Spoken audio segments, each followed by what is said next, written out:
샬롬 삼국지 8번째. 조금이라도 이름을 얻고 있는 이 치고 원소의 집을 드나들지 않는 자는 없다시피 했다. 그리고 개 중에는 장맹탁, 하백구, 오자경 같은 장안의 호걸들은 말할 것도 없거니와 더하여는 조조의 패거린 허유도 들어있었다. 하지만 세상은 언제까지고 원소의 그 같은 처신을 허락하지 않았다.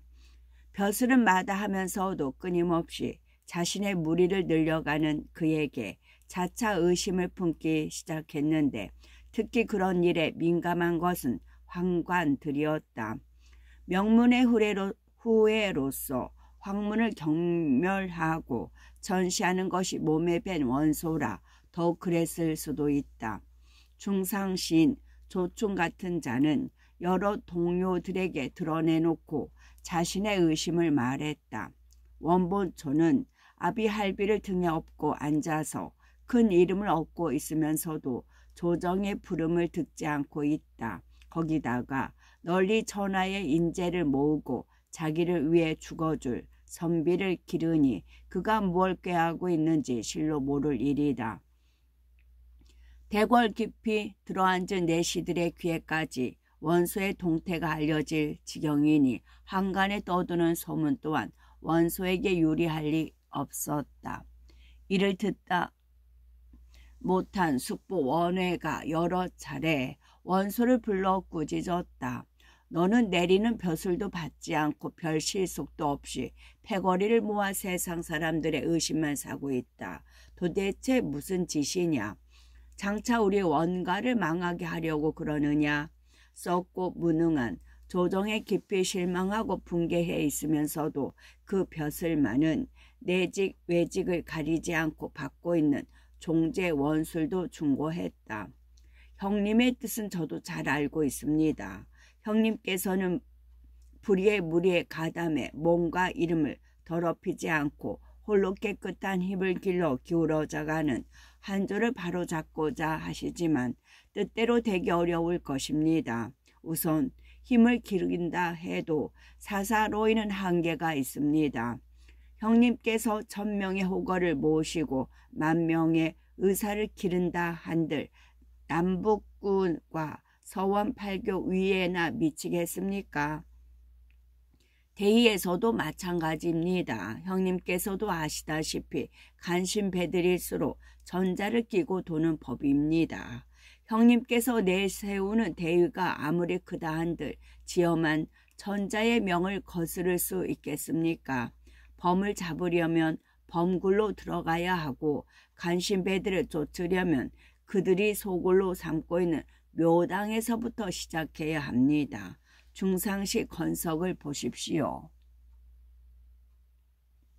서원 8교 위 수천을 거느려도 아무런 의심을 받지 않고 가진 탐욕을 다 부려도 누구도 거역하지 못하는데 형님은 실속 없는 교유만으로도 세상의 온갖 의심을 다 받고 있지 않습니까?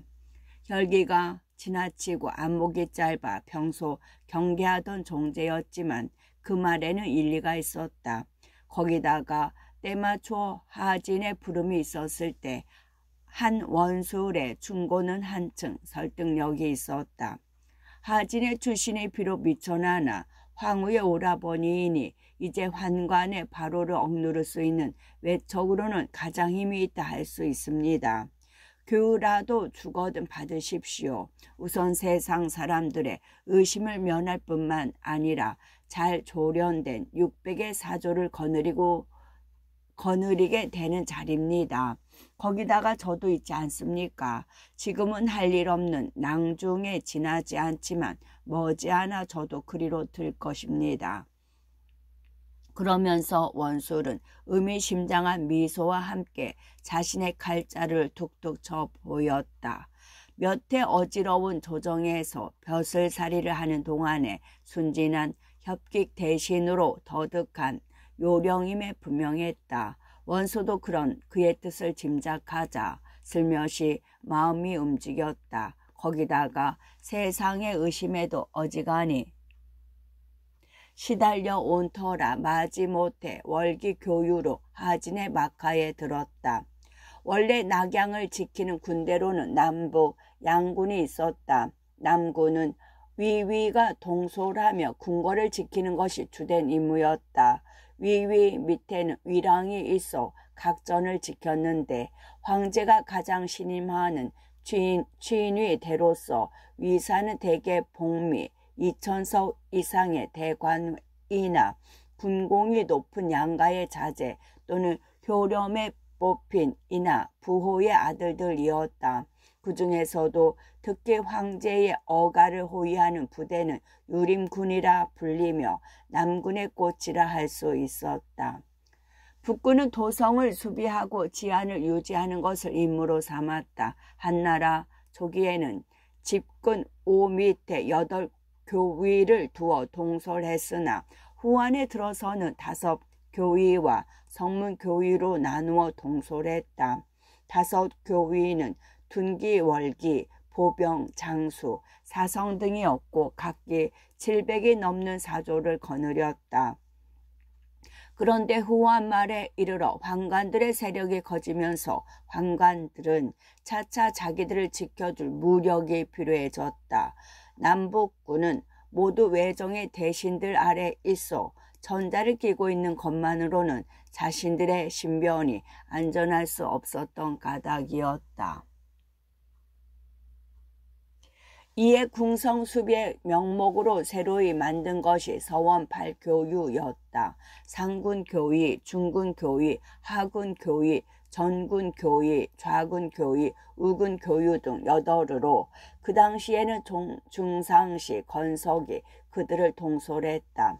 득세를 하고 있는 환관들의 친위 대격이니만큼 전에 있던 남북군과는 비할 수 없을 만큼 세력이 커져 나중에 이들을 진압하기 위해서는 지방의 군벌들을 불러들이지 않으면 안 될 정도까지 되었다.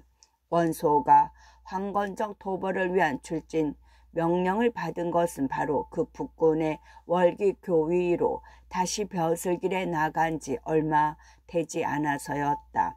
그러나 자신이 당연히 선봉으로 전거되지 못하고 남을 대신해 들게 되었다는 소식을 듣자 원소는 크게 자존심이 상했다. 비록 황관 집안 출신이라 하지만 조조는 전부터 그 재능을 아는 친구 사이니 또 그렇다 쳐도 손견이나 공손찬 따위보다 뒤로 물렸다는 것은 견딜 수가 없었다. 물론 원소도 손견이나 공손찬을 전혀 모르는 것은 아니었다. 손견에 대해서는 회계 허창의 난리 때부터 그 이름을 들어왔고 공손찬 또한 근년에 들어와서는 낯선 이름이 아니었다. 공손찬이 처음 조정에 알려진 것은 요동 속곡의 장사가 된 뒤의 일이었다. 노식의 문화를 떠나 요소로 들어간 공손찬은 이듬해 효렴에 전거되어 난관이 되었다가 곧 요동 속곡의 장사를 제수받았다. 당시 요동은 장성 밖의 변방으로 오한과 선비 그리고 고구려 사이에 낀 외로운 섬과도 같은 땅이었다. 웬만한 사람이면 겁부터 먼저 먹을 위험한 자리로 불과 수십 기만을 거느리고 장성을 나아가 오랑캐가 출몰할 땅 200리를 지나야 하는 부인길로부터가 목숨을 건 험로였다. 그러나 공손찬은 조금도 두려운 기색 없이 떠났다. 과연 새를 나간 지 100리도 안 되어 수백 개의 선비조 기마대가 공격을 해왔다. 공손찬은 일단 부근의 빈 정자로 종자들을 몰린 뒤 분연히 말했다. 이제 우리가 달려나가 적을 치지 않고 여기서 기다린다면 다만 죽음이 있을 뿐이다. 그리고 스스로 큰 창을 잡고 말을 달려나가 선비족 수십 명을 찔러 죽이니 그 종자들도 함께 따라 죽기로 싸웠다. 이에 놀라 달아난 선비족은 그 뒤로는 공손찬을 두려워하여 다시는 변방을 노력하지 않았다. 그 뒤 공손찬은 잠시 탁현의 현령이 되어 유비의 뒤를 봐준 적이 있으나 양주의 도적이 일자 도둑이 되어 유주의 김화대 삼천을 이끌고 그를 진압하여 떠났다. 이때 도적들은 요소 오환을 부추겨 개를 빼앗고 우북평 및 요소의 속국들과 여러 현을 소란케 하고 있었다. 공손차는 그들을 도벌하는 데 공이 커서 다시 기도 위로 올랐으나 아직 도적들이 완전히 진정되지 않아 변방에 머무르고 있었다. 강남에서 손견이 거둔 성과를 훨씬 뛰어넘는 그의 전공이었다. 뒷날 그를 북방의 강자로 군림할 수 있게 하는 기반을 그때 이미 다져가고 있었던 셈이다. 그러나 원소에게는 손견도 공손찬도 출신이 미천하고 무식한 촌뜨기에 지나지 않았다. 10번 양보해서 생각해도 사람들 입에 떠들썩하게 오르내리는 그들의 성공조차 뚝심에 곁들인 행운으로만 보였다. 그런 그들에게 뒤진 것이 명문의 기공자에게 어찌 쓰라림이 아니겠는가. 그제서야 원소는 허황된 꿈에 매달려 실속 없는 교유로 헛되이 보낸 세월을 후회했다. 그 8년 동안에 이름도 성도 없는 촌뜨개들이 자기를 앞질러 가버렸다. 거기서 원소는 비장한 결의로 싸움에 나섰다. 그에게는 황건난이야말로 자신이 낭비해버린 세월을 한꺼번에 만회시켜줄 기회였다. 좌군 사마로서 중랑장 주준을 따라 황건적을 도벌하라는 명의합의의 손견에게 이른 것은 낙양에 조신회의가 있고 이래가 지난 뒤였다. 일찍이 오군 일대에서는 이미 영명을 드날린 손견이었지만 조정의 대신들과 전자의 입에까지 오르내려져 특히 부름을 받게 된 데는 사실 주준과의 오랜 인연도 한몫을 했다. 주준은 오군에 가까운 회계의 사람으로 이미 허창 부자의 모반 때부터 손견과 인연을 맺게 되었다. 자신이 모시던 태소 윤단이 허소에게 패해 죄를 입은 데 비해 의군을 모아 종군한 정년 장수 손견은 싸움마다 승리를 거두었기 때문이었다. 그러다가 교지의 자사가 되어 도적 양룡을 도벌할 때 다시 손견을 불러써서 그의 재략과 용력을 잘 아는 터였다. 사자가 이르렀을 때 손견은 마침 뒷뜰에서 이제 10살 난 맏아들 손책의 격검을 보여주고 있었다. 우의의 승에서 합의의 승으로 옮긴 지도 벌써 6년. 손견은 어느새 두 아들을 둔 30살의 어엿한 아비였다. 둘째 아들은 아비로 옮겨와 낳은 권이었다. 손권은 오부일이 꿈의 해를 보고 낳았다는 아이로 덕이 네모나고 입이 크며 눈동자가 푸른 기운이 섞여 있었다. 손견은 그런 둘째 아들의 상이 귀하다는 생각이 들면서도 어쩐지 정은 큰아들 책에게만 쏠렸다. 손책 또한 그런 아비의 사랑을 받기에는 모자람이 없는 아이였다. 얼굴은 어머니를 닮아 수려했으나 근골은 손견의 아들답게 남달리 크고 굳세었다. 말하자면 매력과 위엄을 동시에 갖춘 용모로서 그를 보는 사람들은 정신을 못 차릴 만큼 까닭 모를 애정을 느끼면서도 함부로 팔을 뻗어 안을 수 없을 만큼 이상한 두려움을 함께 느꼈고 개나 고양이까지 어린 그의 눈길 한 번에 꼬리를 사리고 숨을 정도였다. 하지만 손견이 무엇보다 더 아들 책을 사랑하게 된 것은 그의 총명이나 위엄보다 타고난 무죄였다. 겨우 걸음마를 옮기면서부터 병장 길을 놀이개로 삼은 손책은 대여섯이 되면서부터 황계나 정부를 졸라 얻은 작은 창검과 활로 무예를 익히기 시작했다. 하지만 황계의 새책지기나 정부의 절사모는 물론 한당의 대토와 조무의 쌍칼이 한 가지로 어린아이가 익히기에는 너무 무거운 무기들이어서 7살 때부터 손견이 직접 자신의 도법을 가르치고 있었다. 가르칠수록 놀라운 재주였다. 1년도 안 돼 막대기 하나만 들며 다 큰 가동들도 손책을 당해내지 못했고 10살이 된 그 무렵에는 제법 장칼 깨나 만진다고 알려진 부중의 갑졸들조차도 손책을 상대로 진땀을 뺄 정도였다.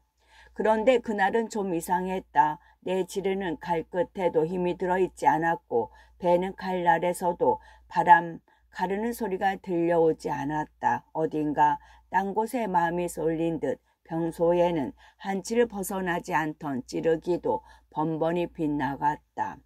한동안 그런 아들을 바라보던 손견이 엄한 얼굴로 말했다. 칼을 거두어라. 그리고 이어 까닭없이 당황하여 특히 어린 그를 위해 만든 작고 가벼운 보도를 멈춘 아들에게 조용히 물었다. 무슨 일이냐? 어째서 정신을 딴 데 팔고 있느냐? 아버지의 갑작스런 물음에 무언가를 잠시 망설이던 손책이 이윽고 또렷한 목소리로 대답했다. 실은 이제 필부의 칼은 그만 배웠으면 좋겠습니다. 필부의 칼? 필부의 칼은 높은 이 앞에서 재주를 겨루는 칼이니 위로는 사람의 목을 베고 아래로는 간이나 배부를 뚫습니다. 그러나 그 칼은 싸움닭의 발톱 같아서 한번 숨이 끊어진 뒤에는 아무짝에도 쓸모가 없게 됩니다. 한번 숨이 끊어진 뒤에도 쓸모있는 칼이 어디 있겠느냐. 제가 듣기에 왕자의 칼은 그걸 쓰던 이가 죽어도 그 빛이 사방에 빛나며 오래 세상을 평안케 한다 하였습니다. 어떤 칼이 그렇단 말이냐. 손견은 아들의 뜻이 어렴풋이 짐작이 가면서도 속을 떠보듯 계속해 물었다. 손책은 더욱 낭낭한 목소리로 대답했다. 지혜와 용기 있는 사람으로 칼끝을 삼고 정념한 이로 칼날을 삼으며 어진이로 칼등을 삼고 중직한 이로 칼몸을 삼고 호걸스러운 이로 칼자루를 삼는 칼이 바로 그러하다 했습니다. 손견이 비록 무에 치우친 인물이라 하지만 어린 아들의 그 같은 종명이 기쁘지 않을 수 없었다. 그러나 난세에서 급한 것은 우선 자기 몸부터 가릴 수 있는 칼이라 생각하고 짐짓 엄하게 제 한 몸도 지키지 못한다면 그런 제왕의 칼이 무슨 소용이 있겠느냐. 힘줄과 뼈의 수고로움을 피하려는 간드러진 헛소리다. 라며 꾸짖는데 황계가 급하게 뒷뜰로 들어섰다. 주공, 태수께서 부르십니다. 아침 나절에 부중을 들렀을 때도 말이 없었는데 무슨 일이시오? 손견이 의아스러운 얼굴로 물었다. 다행히 황건적이 합이 부근에는 나타나지 않아 군사를 점거하고 병장기를 닦게 하는 것으로 그날 일을 마치고 일찍 퇴청한 때문이었다. 도성에 부르심이 있다고 하셨습니다. 황계는 평소와 변함없는 목소리로 대답했다. 도성의 부르심이라니. 좌군 사마르 황건적 토벌의 선봉이 되시라는 제명이라고 합니다. 어디 인물이 없어 멀리 합의의 손견을 불러들인단 말이오. 더구나 폐하께서 어떻게 이 손견이 있음을 아시고 중랑장 주준 장군의 표를 받으시고 폐하께서 윤호하셨다는 소문입니다. 오, 도정우께서. 그제서야 손견도 일의 경위를 알 것 같았다. 도정후는 주준이 교지 양룡의 난을 진압한 공으로 받은 자귀였다. 도성의 형편은 어떤지 들은 게 있어. 지금 대장군 하진이 대임을 맡아 새 중랑장으로 하여금 우선 삼로의 군사를 이끌고 적의 소고를 치게 하리라고 합니다. 하지만 도적을 치는데 장수 못지않게 필요한 게 군사들이요. 그래 도대체 도벌군은 얼마나 일으켰다 합디까?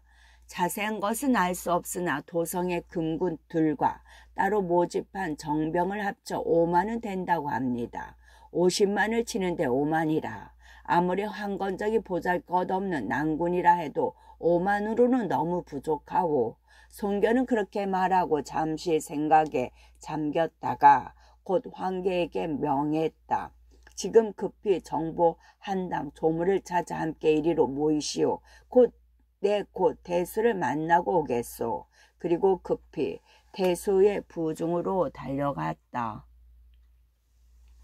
손견의 명을 받은 황제는 곧 사방에 사람을 놓아 이제는 완연히 손견의 사람이 된 그들 셋을 찾게 했다. 다행히 셋은 모두 멀리 있지 않아 한식경도 안 돼 황제는 그들과 함께 손견의 저택에서 손견을 기다릴 수 있었다. 손견은 저물 무렵에 대수의 부중에서 돌아왔다. 지금 황공복은 즉시 의군을 모을 경문을 조하여 내 성문과 사람의 왕래가 빈번한 곳에 걸도록 하시오. 그리고 나머지 셋은 허창을 도벌할 때 이후로 나를 따라 지금 이 합의성에까지 와 있는 용사들을 불러 모으시오. 손견은 방 안에 들어서기 바쁘게 그런 명을 내렸다. 다시 의군을 일으킬 심산이라는 건 알 수 있었지만 얼른 그 까닭이 이해되지 않은 황제가 물었다. 조정에서 군사를 이끌고 오라는 분부였습니까? 그것은 아니오. 하지만 군사를 이끌고 가면 크게 요긴하게 쓰일 것이요. 그렇다면 왜 태수께서 군사를 빌리지 않습니까? 그렇다면 왜 태수에게 군사를 빌리지 않습니까? 의군을 일으키는 것은 번거로울 뿐만 아니라 자칫하면 길에 대지 못해 대명을 어기게 될까 두렵습니다. 이번에는 정보가 조심스럽게 말했다. 내가 이 합의의 관병을 빌려가면 성중이 텅 비게 되니 만약 도적의 그 틈을 노리면 어떻게 하겠소. 그래서 태수께서는 약간의 병장기와 군량만 빌리기로 했소이다. 또 의군을 일으키는 일은 번거롭고 지체하기 쉬운 일이나 역시 서두르면 관병을 이끌고 가는 것에 비해 크게 늦어지지는 않을 것이요. 그렇지만 갑작스레 모아 조련도 안 된 군사들로 어떻게 기세가 오를 대로 오른 도적을 당하시겠습니까? 조련이 안 되기는 도적들도 마찬가지요. 오히려 우리에게는 대의와 명분이 있고 또 저 회계 이래로 수없는 싸움을 겪은 역전의 용사들이 300명이나 앞장서서 길을 틀 것인즉 무엇이 두렵겠소. 이번 황건의 무리는 지난번 허창, 허소, 부자나 양용, 공지의 무리와는 다르다고 들었습니다. 공지는 양용을 도와 모반한 전남의 대수를 말합니다. 천자께서 직접 조신 회의에 납시어 삼루의 대군을 보내신 것도 이번이 처음이오. 정덕모는 너무 심려치 마시오. 다만 용사들을 재촉하고 밤을 낮삼아 대오를 짜 1시간이라도 빨리 군사를 경사로 진발시키도록 힘써주면 되겠소이다. 손견은 그렇게 말하며 거듭 4사람을 재촉했다. 이에 4사람이 따르니 이튿날 날이 새기 바쁘게 내 성벽과 저작거리에 의군을 모으는 경문이 나붙고 손견을 따르는 305군 자제들은 지원자가 나서는 대로 대와 오를 짜 진발을 서둘렀다. 손견의 영명이 워낙 높은 데다 제명에 기댄 모병이라 합의성 안에 있는 장정들은 거의 한 사람도 남김없이 모여들다시피 했고 다시 전란으로 장사길이 막힌 떠돌이 등짐 장수며 유민들까지 더해 하루 사이 모인 군사만도 1000명에 가까웠다. 거기다가 소문을 듣고 보내온 사수, 회수 일대의 정병 500여 명에 이르니 손견은 명을 받은 지 사흘 만에 의군 전여 명을 이끌고 주준을 찾아 떠날 수가 있었다. 갑작스레 모은 군사라 하나 이미 손견을 따라 여러 번 전장을 누빈 5군 자제들로 골격을 이룬 데다 사수, 회수의 정병과 태수가 대준, 병장기와 군량이 더해 그 어떤 관군에도 뒤지지 않을 만큼 정예한 의군이었다. 복사 꼽힌 동산에서 형제가 되고 복사꽃 핀 동산에서 형제가 되고 2월 초순에 일기 시작한 황건란의 해오리는 한 달도 못돼 유비가 사는 유주로까지 휩쓸어 왔다. 장각의 군사 한 갈래가 유주성을 공격한 게 그 시작이었다. 유주 목사 유원은 역시 한해 종실로 군사를 부리는 일에 그리 밟지 못했다. 황건적이 경내에 군리와 현량들을 죽이고 몰려온다는 말을 듣자 놀라 교위 추정을 불러들여 물었다. 황건적이 이리로 몰려온다니 어쩌면 좋겠는가. 추정은 사람됨이 침착하고 약간의 무죄도 갖춘 이었다. 걱정을 하면서도 한 가지 방책을 내놓았다. 지금 도적대는 무리가 많고 우리 군사는 적습니다. 명공께서는 마땅히 의군을 모으시어 적을 맞이하십시오. 아직도 백성들 간에는 중의지사와 의기 남아가 많이 숨어 있으니 반드시 큰 힘이 될 것입니다. 듣고 보니 그 길밖에 없었다.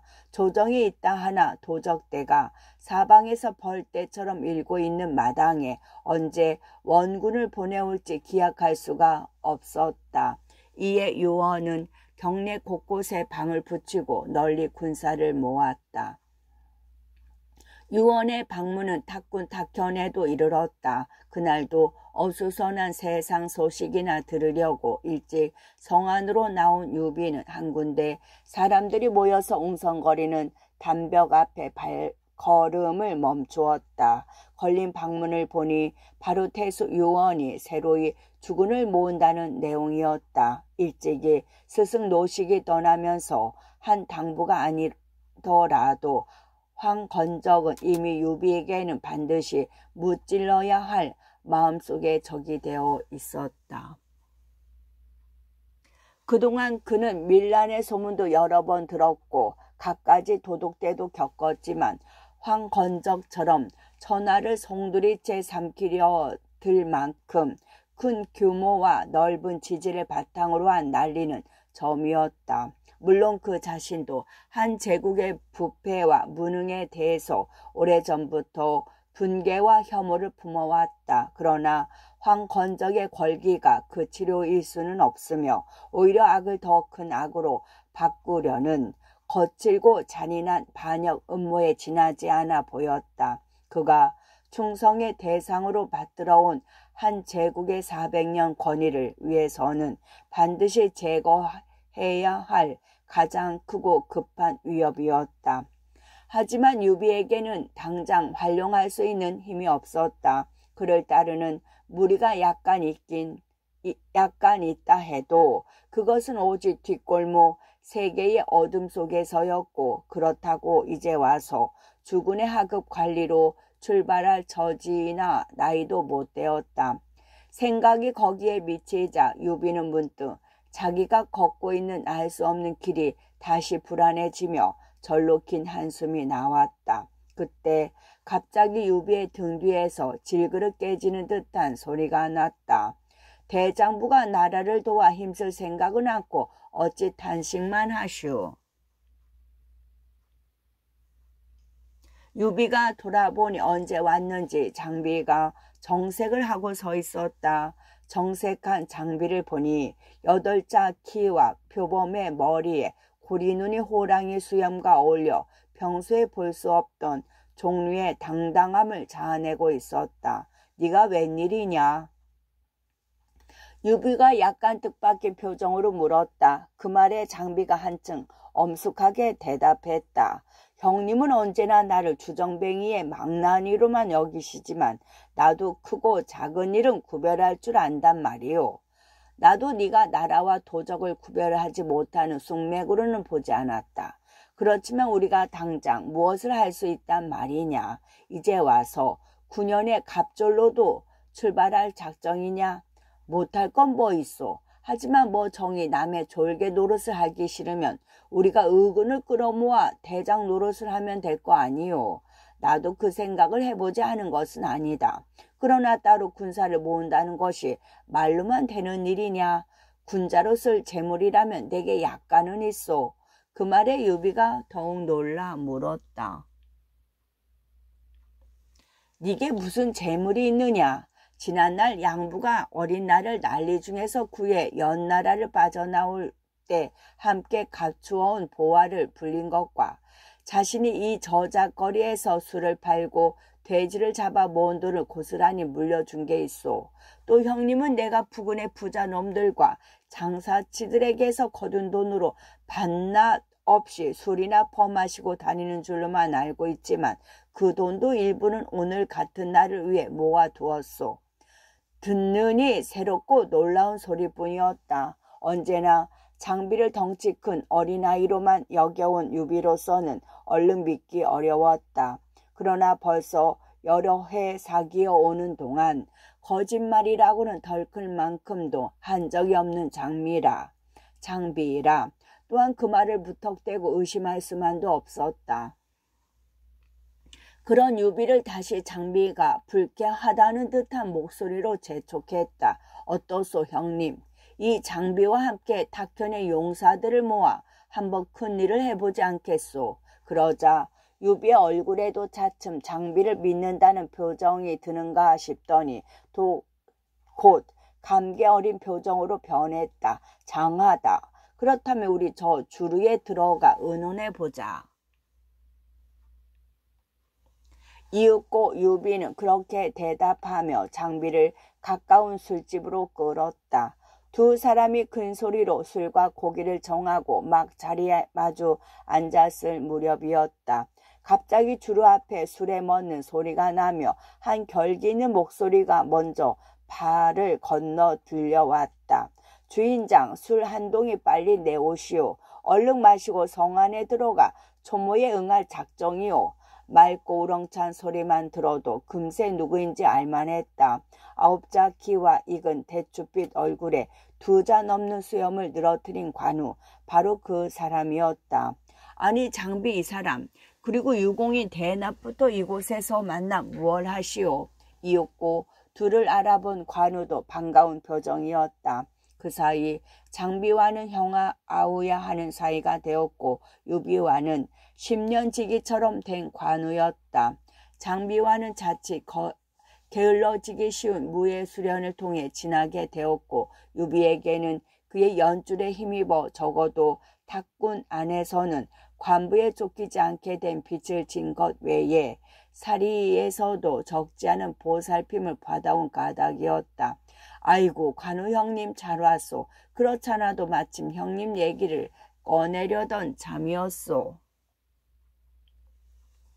장비가 그렇게 요란을 떨었고 유비도 반갑게 소매를 끌어 관우를 자리에 앉혔다. 그래 듣자 하니 현군이라도 드실 작정이신 모양인데 누구의 부름이라도 받으셨소?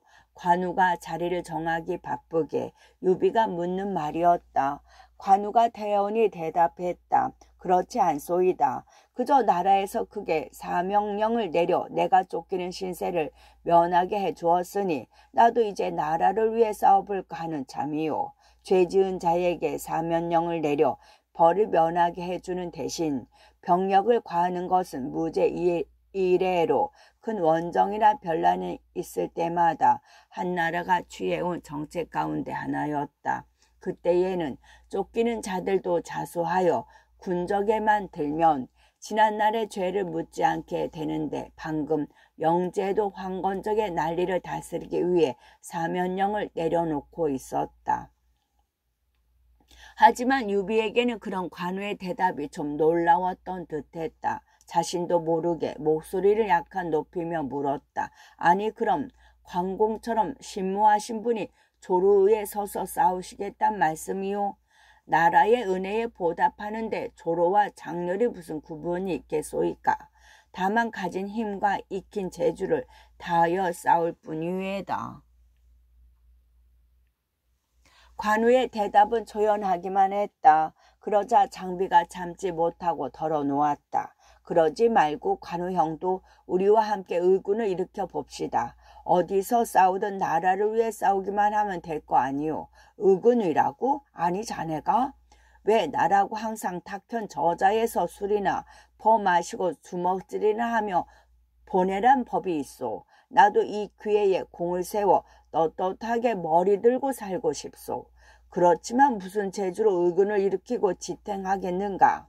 장비의 말을 듣고 보니 안 될 것도 없을 것 같소. 이번에는 유비가 장비를 대신해 물음에 답한 뒤 천천히 조금 전 장비와 주고받은 말들을 관우에게 요약해 들려주었다.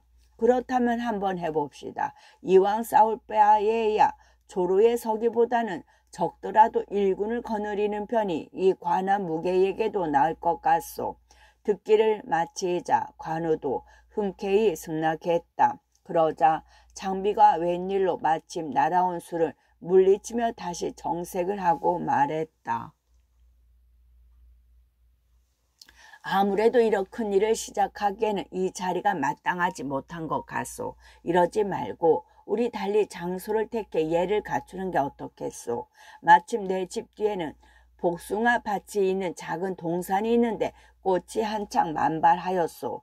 내일 그 복숭아 밭에서 하늘과 땅에 제사를 지내 세 사람이 사생을 같이 할 을을 맺은 뒤 큰 일을 시작하는 게 어떻겠소. 이에 세 사람은 다음날 모여 형제의 을을 맺기를 약속하고 헤어졌다. 나이로 보면 관우가 가장 위이고 다음이 유비이며 끝이 장비였지만 관우의 주장으로 유비가 맞이가 되고 다음이 관우가 되었으며 장비는 막내가 되기로 했다. 일에는 근본이 있고 무리에는 우두머리가 있게 마련이요. 무릇 한 무리의 우두머리를 뽑는 일은 어짐과 슬기로움을 위주로 해야 하니 어찌 이 관아 무게에게 가당이나 하겠소. 여기 이 유형은 한나라 제실의 종친으로 어짐과 슬기로움을 두루 갖추신 분이니 응당 의리 의군으로는 주장이고 형제로서는 맏형이 되어야 하오. 그게 관우의 주장이었다. 그 이튿날 유비, 관우, 장비 세 사람은 전날 약속한 복숭아 밭에 모여 검은 소와 흰 말을 제물로 삼고 하늘과 땅의 형제가 되었음을 알리는 제사를 지냈다. 먼저 검은 소와 흰 말의 피를 섞어 서로 나누어 마신 뒤 나란히 향을 사르며 미리 마련해간 맹세의 글을 읽는 순서였다. 고하건대 여기선 유비, 관우, 장비 세 사람은 비록 성은 다르나 큰 의와 두터운 정으로 맺어 의제 형제가 되었습니다. 마음을 함께하고 힘을 합치어 어려울 때는 서로 구하고 위태로울 때는 도우며 위로 나라의 은덕에 보답하고 아래로 장생을 평안케 하고자 합니다. 비록 같은 해 같은 달 같은 날에 태어나지는 못했으되 죽기만을 같은 해 같은 달 같은 날이기를 바라오니 황천후토여 이 뜻을 굽어 살피소서. 만일 우리 가운데 의를 저버리고 형제의 정을 는 자가 있거든 하늘과 사람에게 함께 배임을 당하게 해 주시옵소서. 그런 다음 형제의 예로 먼저 관우와 장비가 나란히 유비에게 절을 올리고 이어 다시 장비가 관우에게 형을 대하는 예로 절을 올렸다. 제사를 끝낸 그들 세 사람은 그날로 소를 잡고 술을 걸러 널리 향리의 용사들을 불러들였다. 평소부터 유비와 장비를 따르던 탁현 저작거리에 건달들을 비롯하여 스승, 노식 아래서 함께 배운 동문들이며 인근의 유협들 그리고 관우의 가르침을 받던 양향, 아가촌, 이가촌의 장정들만으로도 300이 넘었다. 술자리가 무르익기를 기다려 유비는 그들에게 황건적, 토벌의 대의를 설파하고 함께 싸워줄 것을 정했다. 비록 저작거리에 몸을 낮추고 있어도 유, 관, 장, 삼형제가 예사로운 인물들이 아니란 것을 잘 알고 있는 그들이었다. 거기다가 황건적의 노략질과 살상도 더는 강 건너 부릴 수만은 없고 보니 하나같이 의군이 되어 싸우기를 자원했다. 이에 힘을 얻은 유비 삼형제는 한나절 의기를 돋우며 크게 마신 뒤에 이튿날부터 그곳에다 자의를 치고 발군할 준비가 들어갔다. 먼저 장비의 재물을 풀어 용사들이 쓸 칼과 활과 화살을 사들이는 한편 관우를 시켜 간단한 조련을 시키고 몇 가지 군유를 익히게 했다. 하지만 장비의 재력에는 한도가 있었다. 지원자는 줄을 잇는데 겨우 300을 위한 병장기와 얼마간의 군량을 마련하는 것으로 장비가 맨몸이 되다시피 하며 내놓은 재물은 바닥이 나고 말았다. 유비도 가진 것을 모두 털고 그동안의 아름을 통해 거둬들이기는 해보았으나 큰 보탬은 되지 못했다. 오래전에 용사들이 싸우기를 원하며 찾아와도 돌려보내야 할 지경에 이르렀다. 거기다가 더욱 답답한 것은 그들에게 말이 없는 일이었다. 혹 말을 타고 온 이에다 유비와 관우의 말을 합쳐도 300명 군사에 10필이 넘지 못했다. 이거 아무래도 안 되겠소. 부자 놈들을 얼러 재물을 좀 더 빼서 내든지 말 도둑질이라도 나서야겠소. 임시로 연 군막에서 유비와 관우가 그 일을 근심하고 있을 때 장비가 불쑥 말했다. 일이 제대로 풀리지 않자 심통이 난 얼굴이었다. 유비가 점잖게 다일렀다. 우리가 대의를 앞세우고 이제 큰일을 시작하려는데 어찌 도둑대의 흉내를 내겠느냐. 좀 더 기다려보자. 내가 원기 아저씨에게 글을 내 도움을 정해보겠다. 나도 소상에게 글을 내보내겠습니다. 마침 그가 말도 사고파니 몇십 필쯤이야 어떻게 될 것도 같습니다. 관우도 곁에서 그에게 말했다. 그러나 장비는 수그러들지 않았다.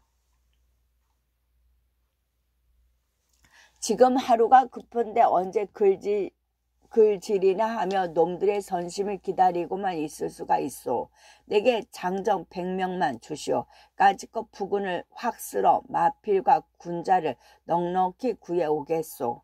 금방이라도 사무를 짓고 나설 기세였다. 그런데 마침 망을 보고 있던 장정 하나가 군막으로 달려들어오며 외쳤다. 말입니다. 100여 필은 조이 되어 보이는 말대가 저자에서 이쪽으로 오고 있습니다. 그 말에 세 사람이 한꺼번에 군막을 나가 내려다보니 정말로 말 한 대가 뿌옇게 먼지를 날리며 몰려오고 있었다. 마침 잘 됐군. 어떤 놈의 말인지 모르지만 저걸 뺏어 씁시다. 황건정을 물리친 뒤에 돌려주면 될 거 아뇨. 장비는 말을 보자 더는 참지 못하겠다는 듯 그렇게 말하며 손짓을 해 장정들을 불렀다. 그러나 한동안 말대가 몰려오는 것을 살피던 유비가 조용히 손을 저어 장비를 말렸다. 장비 기다려라. 보아하니 이리로 몰려오는 것 같다. 차라리 그 주인에게 좋은 말로 도움을 청해보자. 힘으로 덮치는 것은 그때 가서도 늦지 않다. 그때 다시 관우가 거들었다. 형님 말이 맞네. 아우 잠깐 기다려 보세. 끝.